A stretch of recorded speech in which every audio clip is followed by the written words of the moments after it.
안녕하세요, 성도 여러분. 교과 공부 시간입니다. 네 번째 제4기 신명기 속의 현대 진리라는 제목으로 공부하는데, 오늘 제2과 모세의 역사 수업이란 제목으로 공부하도록 하겠습니다. 오늘 제2과의 연구 범위는 신명기 1장부터 3장의 내용입니다. 기억절 말씀을 한번 읽어보겠습니다. 다 같은 신령한 음식을 먹으며 다 같은 신령한 음료를 마셨으니 이는 그들을 따르는 신령한 반석으로부터 마셨음에 그 반석은 곧 그리스도시라. 사실 성경은 다 예수님에 대한 이야기입니다. 예수님이 세상을 어떻게 창조하셨는지, 그리고 비록 죄 지은 인류지만, 그 인류가 사는 세상이지만 예수님께서 이 세상을 어떻게 유지하고 돌보고 계시는지, 그리고 이 죄로 인하여 죽게 된 세상을 어떻게 구원하실지, 그리고 최후에 어떻게 회복하실지의 이야기가 담긴 게 바로 성경의 전체 이야기입니다. 그 중에서도 이 신명기는 사실 모세가 주인공으로 나오지만 예수님이 주인공인 책이라고 할 수 있습니다. 우리가 이 신명기를 공부하기 전에 먼저 꼭 기억하고 넘어와야 될 것은, 이 신명기에 쓰여진 배경이 지난주에 공부했죠. 이스라엘 백성들이 40년간의 광야 생활을 마치고 약속의 땅에 들어가기 바로 전에 있는 상황이라는 사실을 우리가 기억하고 이 공부를 할 필요가 있습니다. 그래서 우리가 이 세상의 죄의 역사를 다 끝마치고 저 하늘에 가기 바로 전에 서 있는 우리들에게 현대 진리로서 주는 교훈이 분명히 신명기에 있다라는 의미로 공부하게 됩니다. 오늘 제2과는 이렇게 약속의 땅 앞에 있는 백성들을 모아놓고 모세가 모든 백성들에게 역사 수업을 합니다. 이 역사가 왜 중요하냐? 화이트부인은 이 부분에 대해서 이런 말씀을 하셨습니다. 자서전 196페이지에 우리는 주님께서 우리를 인도해 오신 길과 우리의 과거 역사를 통하여 주신 그분의 가르침을 잃어버리는 것 외에는 미래를 위하여 두려워할 것이 전혀 없다. 과거를 잃어버리지 않는다면 미래를 걱정할 필요 없다라는 얘기입니다. 과거를 잘 기억하고 있다면 미래도 어떻게 될 것을 우리가 다 알 수 있다, 이런 얘기죠. 그렇기 때문에 모세는 과거에 우리를 인도하신 하나님의 이야기를 하면서 미래에 있을 일들에 대한 비전을 제시하기 위해서 역사 수업을 했다는 것입니다. 곧 이 역사는 미래의 신뢰를 위한 과거의 경험이었다는 것이죠. 그래서 모세는 그 백성들을 다 모아놓고 과거의 이야기를 시작하게 된 것입니다. 일요일 주제로 가보면 모세에 대한 이야기가 나옵니다. 사실 우리가 모세가 다 훌륭한 사람인 줄 압니다. 그런데 잘 생각해보면 모세는 실로 정말 대단한 사람입니다. 모세의 생애를 크게 세 부분으로 나눌 수 있는데요. 첫 번째 40년은 왕궁에서 살던 시절입니다. 이곳에서 그는 이집트의 모든 교육과정을 다 이수하죠. 두 번째 40년은 광야에서 보낸 40년입니다. 이 광야는 그야말로 아무것도 없는 곳입니다. 광야에서 40년을 보낸 모세가 비로소 하나님께서 택하신 종으로서 준비됩니다. 그리고 나머지 40년은 이스라엘 백성들과 함께 지도자로서 보냅니다. 그리고 120살이 되어서, 사실 모세는 늙어 죽지 않았습니다. 모세는 기력이 아주 쇠하지도 않았고 눈이 노안으로 침침해지지도 않았는데, 모세는 그의 사명을 다 마치고 이 세상의 삶을 끝냈다고 이야기합니다. 그게 120년 동안의 모세의 삶입니다. 그런데 여러분, 이 모세가 훌륭한 점은 잘 한번 생각해 보십시오. 성경의 첫 번째 시작했던 5개의 책은 다 모세가 지었습니다. 근데 그 중에서 정말 중요한 것은 뭐냐면 모세 오경 중에 창세기입니다. 여러분 한번 생각해 보십시오. 창세기가 없었다면 이 세상이 어떻게 지어졌는지 우리가 어떻게 알겠습니까? 죄가 어떻게 시작되었는지 어떻게 알겠습니까? 예수님께서, 하나님께서 인간을 구원하기 위한 길을 마련하신 그 방법을 어떻게 알았겠습니까? 하나님께서 특별한 백성을 삼으셔서 제사장 백성이 되고 복의 기관이 되게 하겠다는 그런 모든 내용들이 하나님이 어떤 분이셨는지, 왜 이 죄가 들어왔는지, 하나님이 이 죄를 어떻게 다루실 것인지에 대한 모든 이야기가 사실 모세가 기록한 5권의 책에 다 있습니다. 모세는 굉장한 사람입니다. 정말 누구와 바꿀 수 없는 정말 귀중한 존재입니다. 사실 이 신학의 뿌리는 모세에 있습니다. 모세가 없었다면 우리 교회가 설 수 있었을까 하는 생각이 들 정도로 모세는 중요한 인물입니다. 또 모세가 없었다면 이스라엘 백성들이 출애굽을 할 수 있었을까요? 나라로 설 수 있었을까요? 구약이 그 이후에 구약의 이야기가 쓰여졌을 수 있었을까요? 그런 생각을 해보게 됩니다. 그런데 여러분, 요즘 우리가 이제 대통령 선거를 앞두고 각 정당이 후보자들을 선출하는 그런 경선을 하지 않습니까? 이런 경선을 보면서 저는 모세를 한번 생각해 봤는데요. 이스라엘 백성들이 지도자를 선출했을 때 지금처럼 이렇게 경선 방식으로 선출했다면 모세가 지도자가 될 수 있었을까라는 생각을 한번 해보게 됩니다. 여러분, 모세에게는 결정적인 결격 사유가 하나 있습니다. 그게 뭔지 아세요? 지도자로 서기에 결정적인 결격 사유. 여러분, 요즘 대통령에 나온 후보자들 중에 모세와 같은 결격 사유가 가졌으면 대통령 후보로 절대 나오지 못할 겁니다. 결정적인 결격 사유가 뭡니까? 모세는 뭐예요? 살인자라는 것입니다. 그는 살인죄를 저지르는 사람이에요. 여러분, 여기서 인간이 사람을 보는 기준과 하나님이 사람을 보는 기준이 완전히 다르다는 것을 우리는 볼 수 있습니다. 그런데 여러분, 성경에 보면 하나님께서 선택하신 많은 사람들이 인간적인 면으로 봤을 때는 아주 결정적인 결격 사유들이 있는 사람들을 우리가 이렇게 좀 발견하게 됩니다. 모세도 그랬고요.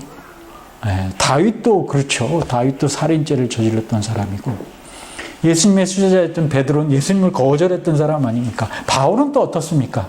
바울은 집사 스데반을 순교자의 자리에 가게 하게끔 선동했던 사람 중에 하나입니다. 아마 민주주의 방식으로 선지자를 택하고 이런 지도자를 택했다면 그 사람들이 되지 않았을 것입니다. 그런데 하나님은 보는 눈이 다르셨죠. 어쩌면 모세의 이런 결격 사유가 정말 진정한 모세가 되게 하지 않았을까라는 생각을 하게 됩니다. 40년 동안 왕궁에 사는 동안에 모세는 정말 교만한 사람이었고 아쉬울 게 없는 사람이었고 자신감이 넘치는 사람이었습니다. 성격도 불같아서 그냥 사람을 쳐 죽일 수 있는 그런 힘도 있고 그런 참을성이 없는 사람이었습니다. 그런데 그가 40년 동안 광야에서 아무것도 없는 곳에서 이제 내 인생은 끝났다고 생각하며 살았을 때 그 이후에 그는 준비된 것 같아요. 광야 신앙을 얘기하는 분들이 꽤 있습니다. 광야에서는 너무나 아무것도 없기 때문에 하나님을 찾을 수밖에 없다.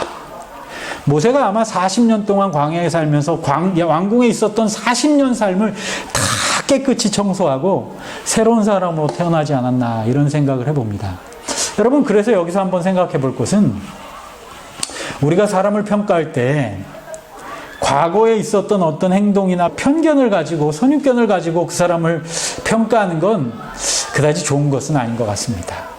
과거에 그가 어떠했는지도 중요하지만 현재 그가 어떤 모습으로 준비되어 있는지가 더 중요한 것 같습니다. 하나님은 그것을 보신 것 같아요.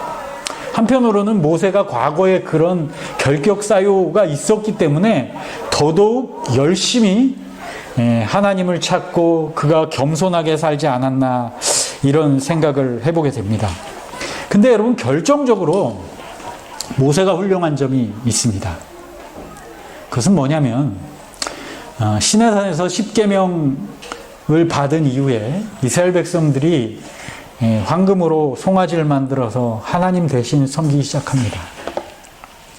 그때 하나님께서 모세에게 그럽니다. 야, 이 백성들 다 없이 하고 내가 너로 해서 이렇게 좀 할까?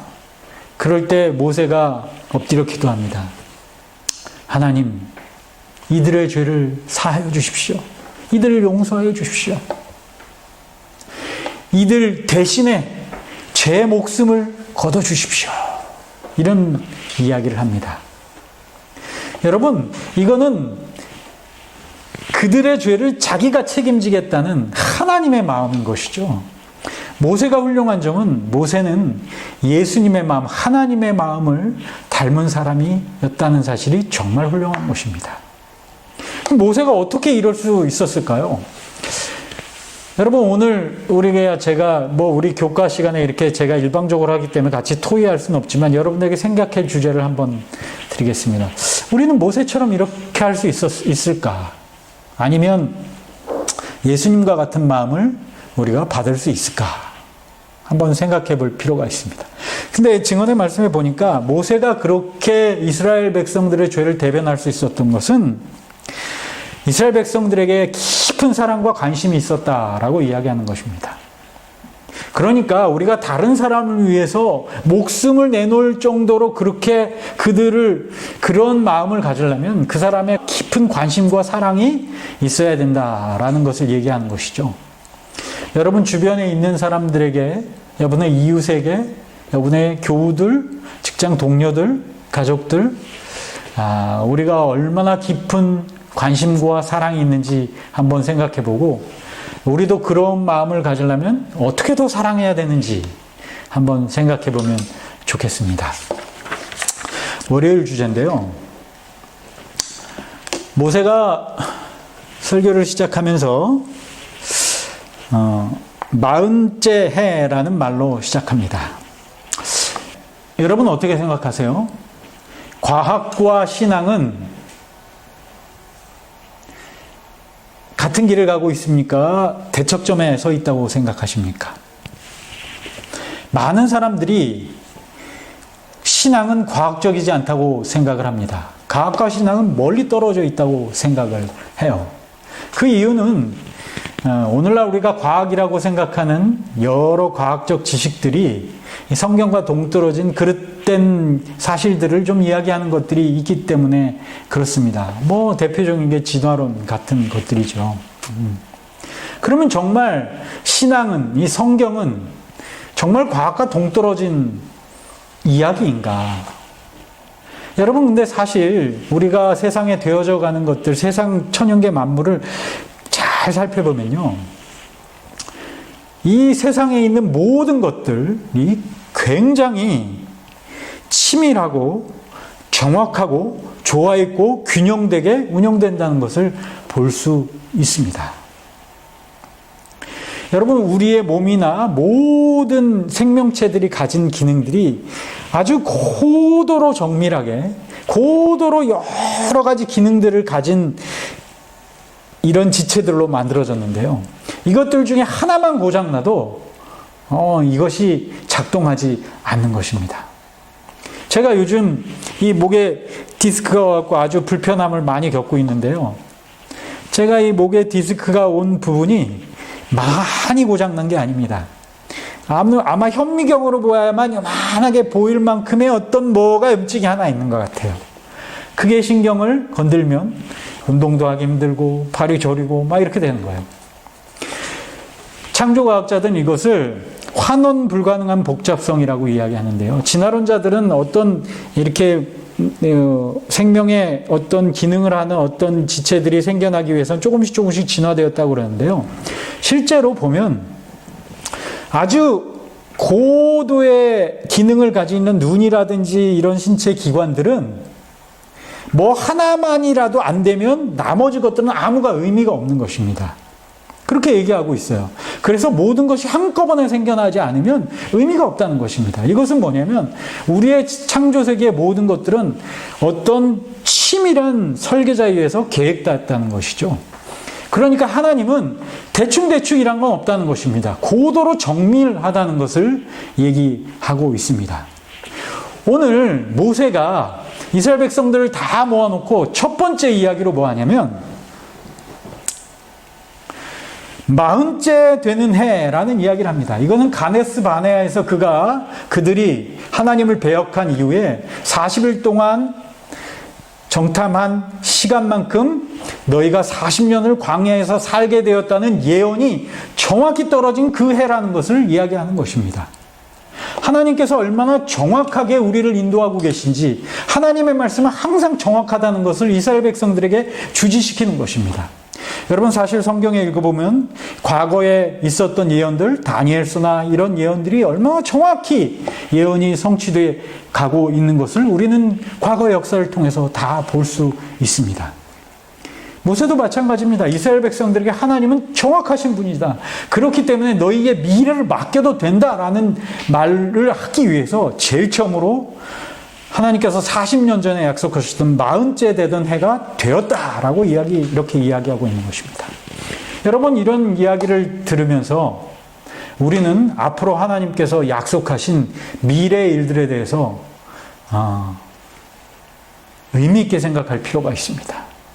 그러면서 분명히 이 세상의 역사가 끝날 시간이 올 것인데 이러한 일들을 주님의 재림을 준비해서 우리는 어떤 모습으로 살아가야 될지 우리의 삶에서 삶의 우선순위를 무엇으로 두어야 할지 우리는 깊이 생각해 봐야 되겠습니다. 우리 이 교과를 함께 하신 여러분, 앞으로의 나의 삶에서 과거의 역사를 인도하셨던 하나님께서 앞으로의 역사도 분명히 인도하신다는 이 사실로 인하여 어떻게 살아야 될지 깊이 생각하시고 우선순위를 정하는 여러분들 되시길 간절히 바랍니다. 셋째 날 화요일 주제로 좀 넘어가 보겠는데요. 천배나 많게 하신 모세가 이스라엘 백성들을 모아놓고 설교하면서 하나님께서 너에게 복을 주셔서 지금 있는 너희들보다 1000배나 많게 하시겠다라는 이야기를 합니다. 이런 축복을 하나님께서 너에게 주실 것이다 라고 얘기합니다. 그러면서 모세가 바로 다음 이야기로 무슨 얘기를 하냐면 그래서 이 수많은 백성들을 잘 인도하기 위해서 우리는 이 무리들을 조직했다라는 이야기를 합니다. 각 지파에 장을 세우고 천부장, 백부장, 50부장들을 세워서 그들로 하여금 재판을 하게 하고 그들의 문제를 해결하게 하는 조직을 세웠다라는 이야기를 합니다. 오늘 이 화요일 주제에서 우리에게 이 교과의 저자가 주시고자 하는 주제는 이것입니다. 분명히 하나님께서는 우리에게 복을 허락하십니다. 수많은 복을 우리에게 주십니다. 그런데 약속된 이 복은 그냥 저절로 우리에게 오지 않는다는 것입니다. 이 복이 우리의 것이 되기 위해서는 우리는 분명히 우리의 책임과 의무가 있다는 것입니다. 이스라엘 백성들이 1000배도 넘는 백성들로 커지기 위해서 그들은 그 백성들의 1000배가 넘는 백성들을 잘 유지하기 위해서 그들은 좋은 조직을 가졌다는 것입니다. 마찬가지로 여러분 하나님께서 우리에게 약속하신 축복을 받기 위해서 우리도 우리의 의무를 다해야 되는 것입니다. 내가 할 일을 해야 되는 것입니다. 축복이 약속됐으니 이거 받기 기다리지 이렇게 하면 안 된다는 것입니다. 교회도 마찬가지라는 것입니다. 교회가 더 성장하고 크고 발전하기 위해서는 내가 교회 일원으로서 내게 맡겨진 일을 충실히 할 필요가 있고 그 조직 가운데 살아야 될 필요가 있다는 것을 오늘 얘기하고 있습니다. 오늘 여러분 생각할 주제입니다.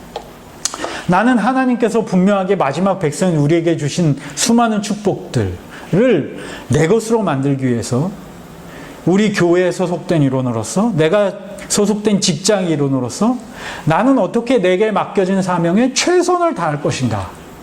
우리가 이런 것들을 좀 생각하고 결심해 보시길 간절히 바랍니다. 수요일 주제인데요. 가데스 바네아입니다. 실패가 주는 교훈인데요. 모세가 이 이야기를 한 다음에 40년 전에 그 뼈아픈 실패를 다시 한번 이야기합니다. 40년 전에 가데스 바네아에서 12명의 정탐꾼을 꾸린 다음에 40일 동안 정탐꾼이 정탐하고 돌아오죠. 10명의 정탐꾼은 그곳은 도저히 갈 수 없다. 그것은 거인들이 있다. 우리가 가면 다 죽을 것이다. 이렇게 얘기합니다. 2명의 정탐꾼만 반대 이야기를 하죠. 그러자 모세가 하나님의 명령을 듣고 얘기합니다. 너희들이 하나님의 명령을 듣고 약속을 믿지 못하고 가지 않았기 때문에 너희가 40년 동안 광야에서 유리하게 될 것이다. 그러자 이스라엘 백성들이 막 흐느끼고 아닙니다. 이제 우리가 올라가겠습니다. 합니다. 그러나 어떻게 됩니까? 올라가서 다 적들에게 패하고 돌아오죠. 그때 하나님이 모세에게 이야기합니다. 내가 이 백성들을 다 사하고 너로 하여금 새로운 백성을 만들겠다. 그때 모세가 이야기합니다. 뭐라고 이야기하는지 여러분 기억하십니까? 모세가 하나님께 이렇게 이야기합니다. 하나님, 만약에 이 백성들 광야에서 다 죽으면 이방 사람들이 뭐라고 얘기하겠습니까? 하나님이 능력이 없어서 광야에서 이 백성들을 살리지 못하고 다 죽겠다 이렇게 얘기할 것이 아닙니까? 그래서야 되겠습니까? 여러분, 약속의 땅에 들어가기 전에 이스라엘 백성들에게 사실 그때 20세 이상 되었던 모든 사람들은 40년 동안 다 죽었습니다. 이제 새로운 사람들에게, 새로운 세대의 사람들에게 모세가 그 실패의 교훈을 이야기하는 건 왜일까요? 분명한 목적이 있습니다. 그 이유는 이것입니다. 하나님께서 너희를 택하신 것은 너희가 너무 잘나서도 아니고 너희가 민족이 커서도 아니고 너희가 대단해서도 아니다. 하나님께서 너희를 특별히 사랑하시고 너희를 통하여 이방 사람들에게 하나님을 선전하게 하기 위해서 너희를 택했다는 사실을 분명히 알려주기 위해서 과거의 이야기를 합니다. 그러면서 하나님께서 과거에 이 백성을 다 멸하시지 않은 이유는 그것이 하나님께 영광을 돌리는 방법이 아니었기 때문에 라는 것입니다. 그래서 이제 새로운 약속의 땅을 바라본 이 백성들에게 모세는 이야기합니다. 너희를 택하신 목적은, 너희에게 있는 의무는, 너희가 가진 책임은 이제 이방 백성들에게 하나님을 알리는, 하나님께 영광을 돌리는 삶을 살아야 된다. 그래서 역사 이야기를 하는 것입니다. 과거에 이런 일이 있었어. 하나님께 영광을 돌리지 못했거든. 그러나 우리가 선택된 목적은 이것이야. 오늘날에도 마찬가지입니다. 여러분, 우리가 하나님께서 우리를 택하신 이유는 하늘에 가게 하기 위해서 우리를 택하셨다기보다는 하나님을 알지 못하는 많은 사람에게 하나님의 구원과 선하심을 전해서 그들도 다 구원 얻게, 그리고 하나님의 영광을 나타내기 위해서 우리를 택하셨다는 것입니다. 오늘 우리가 함께 이 안식일 보내면서 생각할 주제는 내가 내 삶에서 무엇으로 하나님과 영광이 되는 삶을 살 수 있을까? 이런 것들을 한번 생각해보는 우리 안식일 됐으면 좋겠습니다. 목요일 주제, 마지막 주제는 좀 무거운 주제입니다. 아모리 족속의 죄인데요.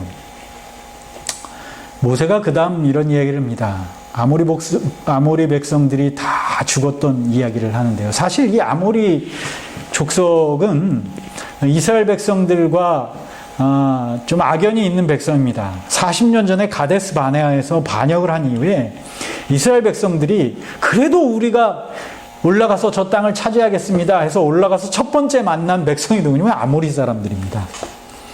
근데 40년 전에 아모리 사람들에게 다 죽임을 당하고 쫓겨났습니다. 그게 아모리 백성들이에요. 근데 거의 40년이 지나서 다시 아모리 백성들을 만나게 됩니다. 아모리 땅에 헤스본 왕 시온 이 거느리는 그 족속들을 만나게 되는데요. 하나님께서 이스라엘 백성들 모세에게 말씀하시면 너는 가서 저 아모리 사람들을 다 진멸해라. 성경에 보면 남자와 여자, 노인과 어린아이 할 것 없이 다 진멸하라고 얘기합니다. 여러분, 성경에는 이러한 면들이 종종 등장합니다. 이러한 면들 때문에 어떤 사람들은 구약의 하나님은 굉장히 무서운 하나님이고 신약의 하나님은 사랑의 하나님이라고 이야기하는 사람들도 있습니다. 여러분, 하나님의 심판의 장면은 우리가 다 이해하기 힘듭니다. 아니, 그 어린아이들까지 그게 무슨 죄가 있다고. 여러분, 우리는 모르죠. 그들이 무슨 죄가 있는지. 속속들이 모릅니다. 그러나 여러분, 이것은 하나님의 심판의 한 국면이라는 것이죠. 사실 여러분, 아모리 이야기뿐만이 아니라 많은 이야기들이 그런 걸 발견할 수 있습니다. 이 아모리 백성 위에 바산 왕 옥이 다스리는 나라도 있었는데요. 거기도 다 진멸해 버립니다. 그리고 이 요단강 동편이에요. 여긴 약속의 땅이 아니에요, 사실은. 이 두 왕국을 전멸시키고 그 두 왕국의 땅에 정착한 사람들이 누구냐면 루벤 지파와 갓 지파, 므낫세 반 지파입니다. 그래서 이들은 약속의 땅으로 들어가지 않아요. 이 두 민족을 완전히 다 멸절시키고 그들이 가졌던 가축들을 다 흡수해서 이 두 지파 반이 그곳에 살게 됩니다. 이런 면들을 볼 때, 이걸 어떻게 이해할까? 여러분, 근데 이건 아무것도 아니죠. 노아의 홍수 때 죽은 사람이 몇 명이나 될까요? 그거 생각하면 여러분, 소돔과 고모라의 멸망도 보십시오. 우리가 이해하지 못하는 많은 것들이 있습니다. 근데 여러분, 사실 이해하지 못하는 면에 너무 집중해서 신앙에 흔들리지 마십시오. 어차피 우리는 모든 것을 다 이해할 수 있는 만큼 우리의 지역이 뛰어나지 않습니다. 이런 것을, 모든 것을 이해할 순간이 있습니다. 그것은 우리가 예수님 재림하실 때 구원받아 하늘에 가서 천년기 동안 하늘에 있을 때 우리가 이 땅에 있었던 사실 중에 이해하지 못했던 수많은 사실들을 다 이해할 수 있을 것이라고 이야기하고 있는 것입니다. 그래서 성경에 나와 있는 많은 이야기 중에 도저히 우리가 이해할 수 없는 부분들을 가지고 너무 고민하지 말라고 이야기하고 있습니다. 그러실 필요 없습니다. 금요일 소재 더 깊은 연구에 보면 그래서 이런 말씀이 있습니다. 사람을 포함한 모든 것들의 창조자이시며 모든 것의 통치자이신 하나님께서는 자신이 원하시는 모든 것을 자유롭게 할 수 있으시다. 하나님의 길은 신비이다. 우리가 어떤 노력을 다한다고 할지라도 그분을 온전히 이해할 수 없을 것이기 때문에 우리 마음속에 품고 있는 모든 질문들 때문에 너무 고민하지 않아도 될 것이다. 우리의 삶에 역사하시는 하나님의 섭리를 인정하고 기억하는 것이 우리의 힘입니다. 우리가 이해하지 못한 수많은 고민들 때문에 흔들리지 마시고 사실 우리의 과거의 삶의 역사에서 나를 인도하셨던 하나님을 생각해보고 그 하나님에 대한 신뢰로 미래를 준비하는 것이 우리의 믿는 식구들의 자세라는 것입니다.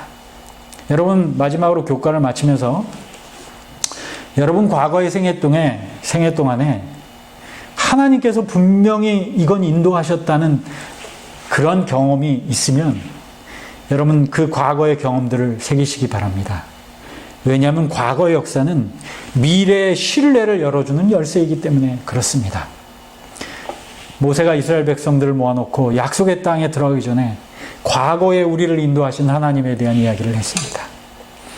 여러분, 이 안식일 보내면서 여러분 생애의 과거에 여러분을 인도하셨던 하나님의 발걸음을 생각하면서 다시 오실 예수님의 미래의 확신을 가지고 준비하시는 여러분과 제가 되기를 간절히 바라면서 교과 공부 마치겠습니다. 감사합니다.